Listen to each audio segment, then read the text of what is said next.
All right, guys. Well, I appreciate you guys coming in, and today we're going to be taking a look at some research that myself, Mary Kay Barfield, and Angela Masden were all a part of.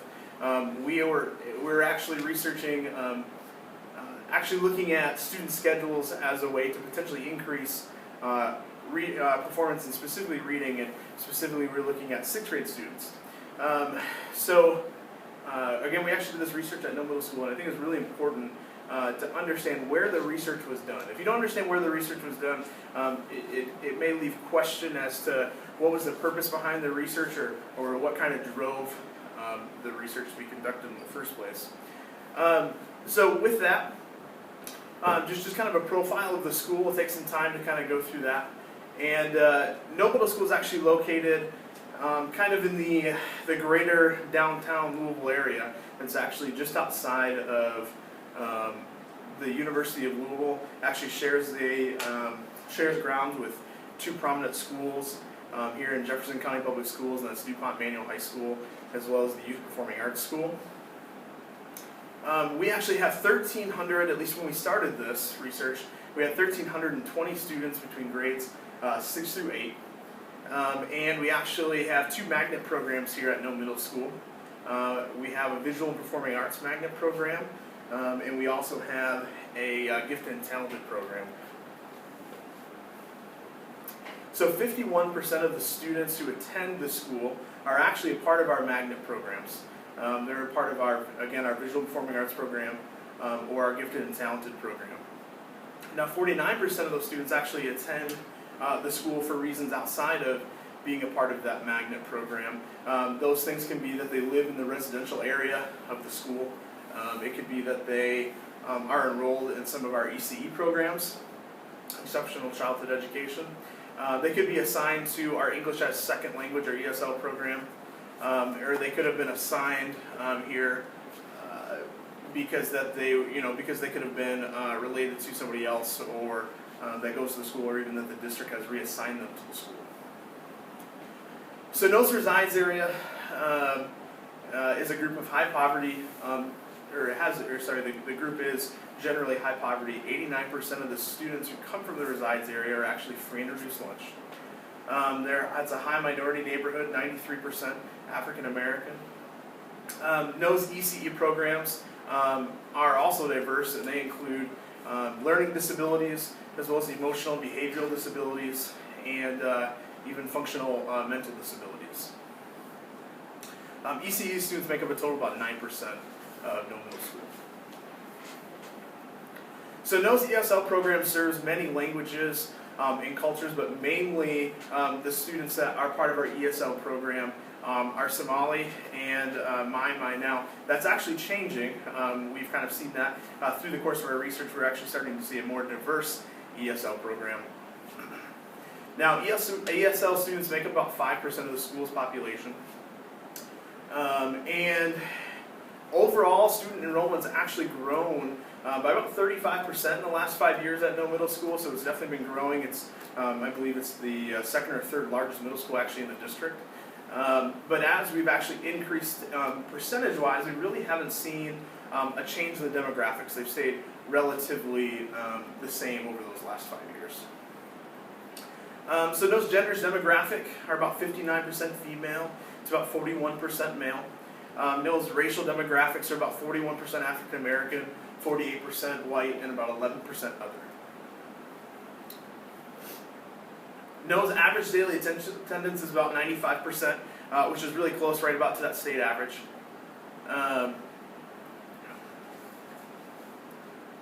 Oops, sorry about that. We have about 135 staff members within the school.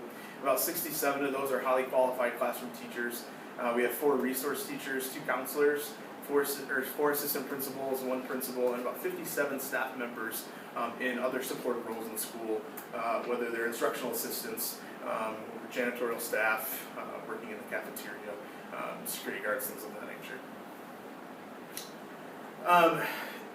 So really, we also need to kind of look at the school's needs and how the school actually goes about deciding what what's its needs actually are. So we're going to look at how learning and achievement gaps are identified within the school.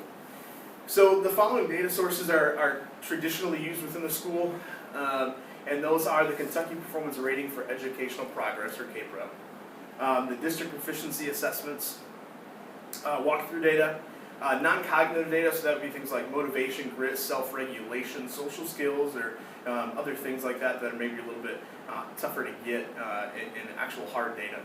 And then also discipline data. Mr. Gribbons, could you come So to when the we're main actually office? looking at this Could you come to the data, main office, it's please? also important to know the teams that actually work to work with this data to kind of decide where the school needs to go. So we actually have an instructional leadership team. We call our ILT team here. We have a site-based decision-making council, professional learning communities, or PLCs, or also they meet in departments, so we can say departments as well. We have a leadership team, parent groups, and with that, I think it's also kind of important to understand what the progression is. How do these groups work together to kind of decide what those needs are?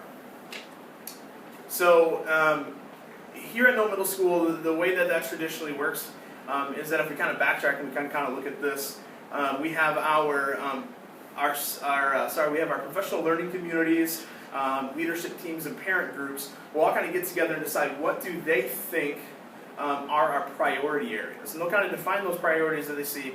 For instance, with the departments, they're going to look more specifically in their contents. What are the priorities within their departments? The leadership team will kind of look like more in the schools, and the parents will kind of look at it from a whole different perspective.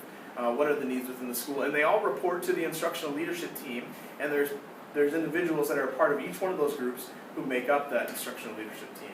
Now, that instructional leadership team is going to go ahead, compile all those ideas, make one plan, our comprehensive school improvement plan. They then present that to our site-based decision-making council, and the site-based decision-making council will review that as well as many of the other data sources and either make recommendations for changes or go ahead and approve that. So, Noe Middle School findings. When you actually start looking at that data, when these groups started to do that, as we were deciding where our research was going to head, what they started to realize was that students were performing above the district and state average in the percent proficient and distinguished for the content areas on the KPREP, but our proficient distinguished ranged from 55.9% in writing to 62.5% in social studies. George, could you go to the main office? George, could you come where to we the started main to office, please? kind of notice a difference from that was actually looking at our GAP students and realizing that our GAP students are meeting proficiency at a higher level than the district in all areas except for reading and language mechanics in the state in writing. So you can kind of see here when we start to look at this chart, you can see that in the areas highlighted, these are the ones where we are actually scoring higher than the one next to it. For instance, in math, we're at 24.1, which puts us higher than the district, who's at 20.8% proficient, but below the state, who's at 26.1. It's a similar story in social studies, where again we're scoring higher than the district, but slightly lower than the state. And then in writing, we actually are scoring higher in the school, the district, as well as the state. Now, if we look in the areas of language mechanics and the areas of reading, we can see that we are slightly behind the district in language mechanics and a little further behind the state. And again, similar story with reading, slightly behind the district, and then again, a good little ways behind the state. And that was kind of what they started to realize. Now, we also found that we have a higher novice numbers as compared to the state among GAP students in reading, math, and social studies. And if you see that kind of breakdown, these are our percent novice. So in reading we had 32.7 compared to the state at 28.4, and math 28.7 compared to the state's 22.1, and socially 7.5 to 16.0. So that kind of helps again to indicate that we're seeing that our GAP students are performing maybe a little bit lower than average compared to the state, even sometimes compared to the district, even though our proficient was scoring very, very high, and our distinguished, again, scoring very, very well. So we kind of had this big divide in the school. So as a result, we kind of started to see some identified priorities. The priorities that we saw was to increase proficiency for GAP students in reading, math, and social studies. Those are all areas that we said we really need to work to increase that proficiency within the GAP group. Increase organizational effectiveness for designing, implementing, and evaluating programs, and improving instructional effectiveness. So the identified priorities, and this is kind of just the supporting data for that. When we said that we needed to increase proficiency for GAP students in reading, math, and social studies, again, the data just showed that we are just a little bit behind as a school to the state, as in we have a little bit higher number of students scoring novice than as compared to the state. And then again, when we started looking at increasing organizational effectiveness for designing, implementing, and evaluating programs, the school's fallen behind the average progress within the state, moving from a school within the 82nd percentile to a school within the 80th percentile. A lot of that is not necessarily because of a drastic or even any type of necessary reduction in the school, but it was more that the state was starting to perform at a higher level, and we were still kind of staying around where we were, and as a result, that ticked us down a couple percentile points.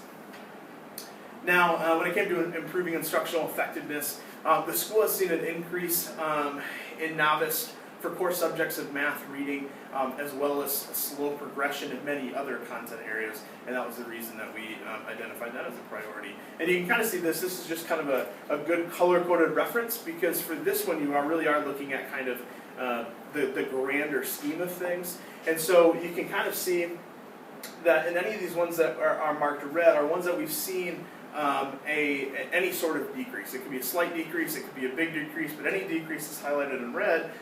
Whereas in social studies and language arts, you see the yellow. Those are areas that we've actually seen some slight growth, and in the green are areas that we've seen some great growth. And again, this kind of speaks to why we have the priority area, because you can see that we had in reading a 36.3% proficient in 2015 as compared to a 28.9. That is a very sizable jump, and we again see pretty good jumps in social studies for proficient, and writing for proficient.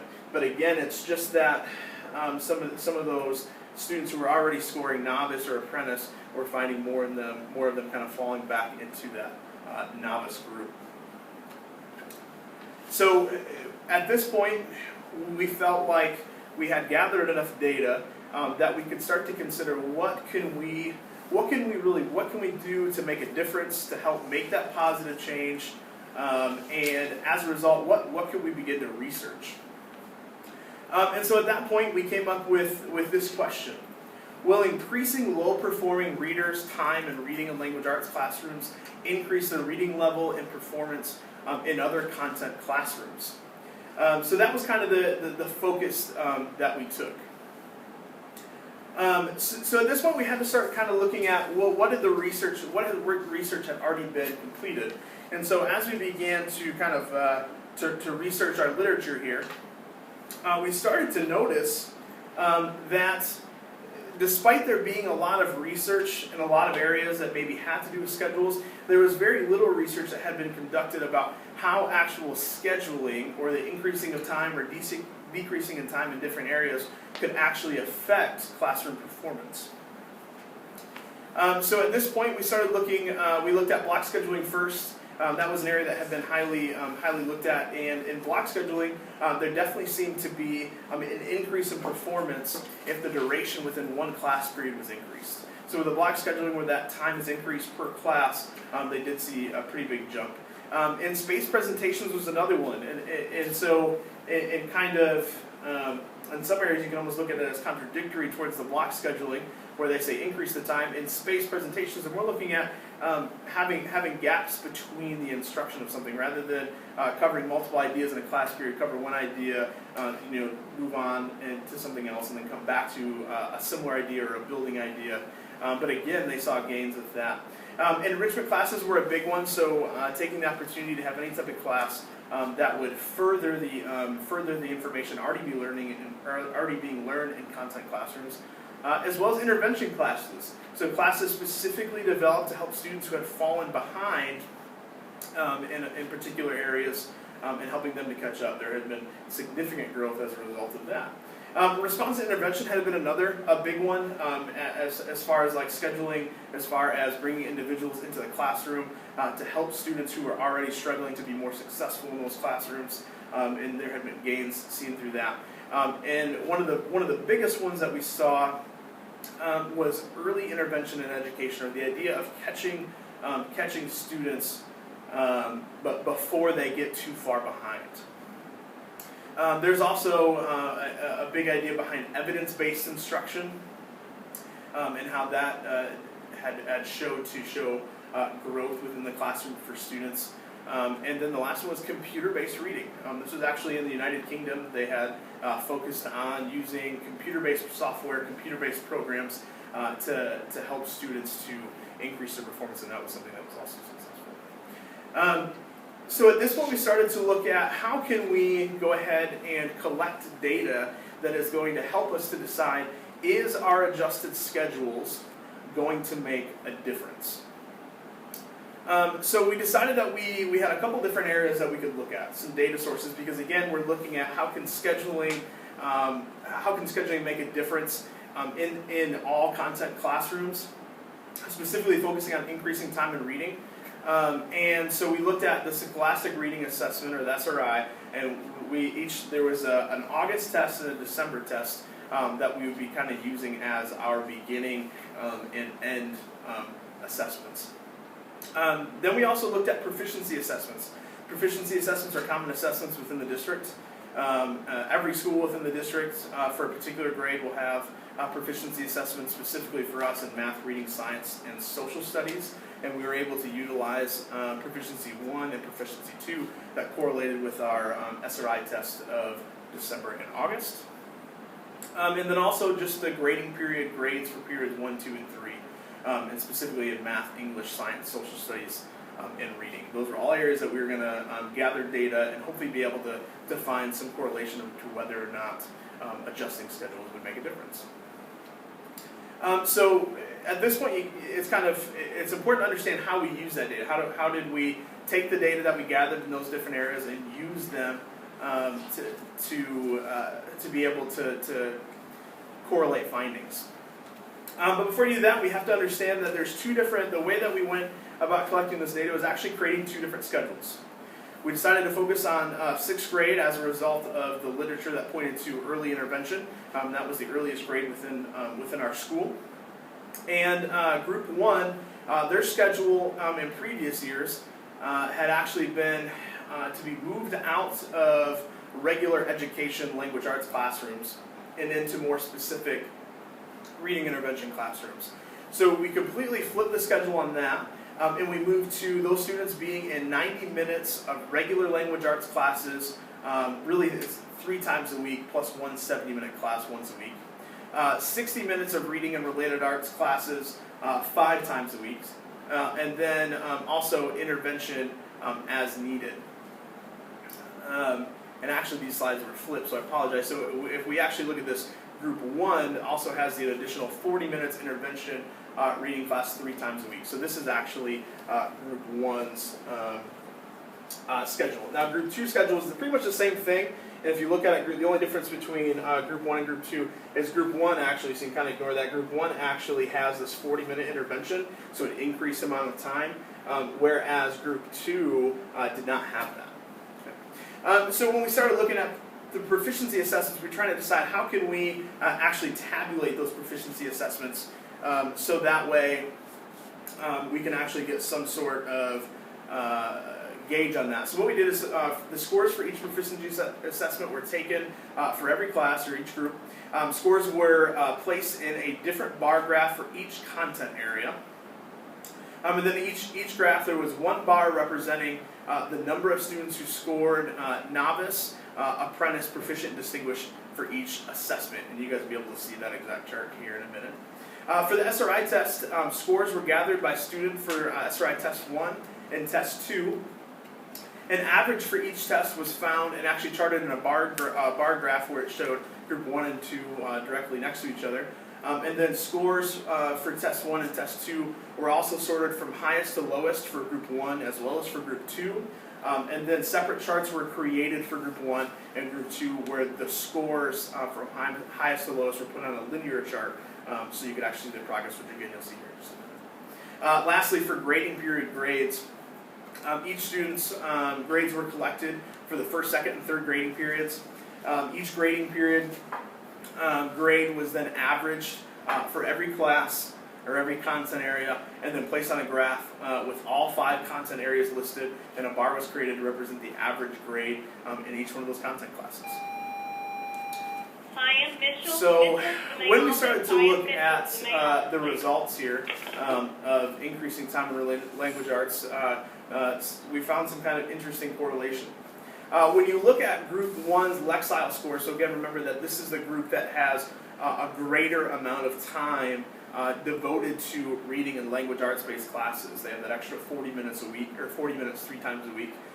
You can actually see that here, right here at the beginning, this darker line, the brown line, is actually the August Lexile score, and you can see that it starts out lower, and even though it does have a higher, they have the highest score of either test, you can see that when you look at December, you can see a progression. You can definitely see that progress was made generally across the board.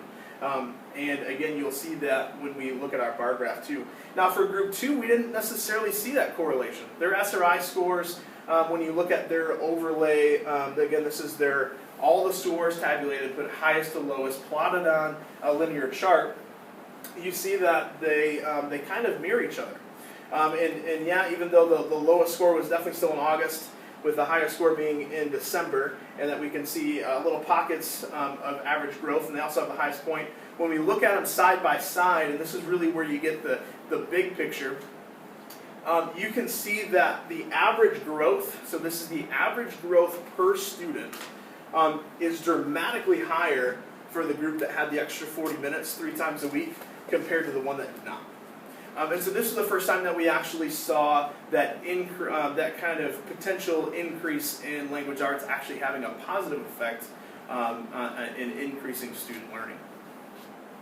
Now, from this point, we start to move on to the proficiencies, and again, looking at the greater how does increasing language arts make a difference in all core content classes. And again, you're going to see that right in the front row is going to be the second proficiency that was given for each one of these charts, and in the back, you will see the first proficiency. So for Group 1 in math, we definitely saw some growth, at least. So we didn't see necessarily huge growth in the novice category, but we did see growth in those who were scoring apprentice. They had made some progress with more students scoring proficient. And for Group 1 in reading, again, here we actually don't see dramatic growth. And you can kind of see how more students ended up scoring novice for Group 1 in reading. In science, kind of the same story. Proficiency 1 students actually did better in Proficiency 1 than they did in Proficiency 2 for science. Again, this is with a group having the greater time in language arts. And finally, with social studies, we did see some growth in social studies. So for Group 1, we saw growth in reading, and we saw growth in social studies, but in these other areas, we weren't seeing the same growth. Now for Group 2, again, this is the group that did not have the 40 minutes of extra time in language arts. For math, we actually started with the last one. It was math and make sure we get that right. Math and social studies were our areas in which we had seen growth. Now on this side, we're looking at math. We see that with Group 2, they had actually scored better on Proficiency 1 than Proficiency 2. With reading, we saw the same thing, scored better with Proficiency 2 than they did with Proficiency 1, as far as there was more students getting into the Proficient Distinguished, but we did see an increase in novice in Proficiency 2.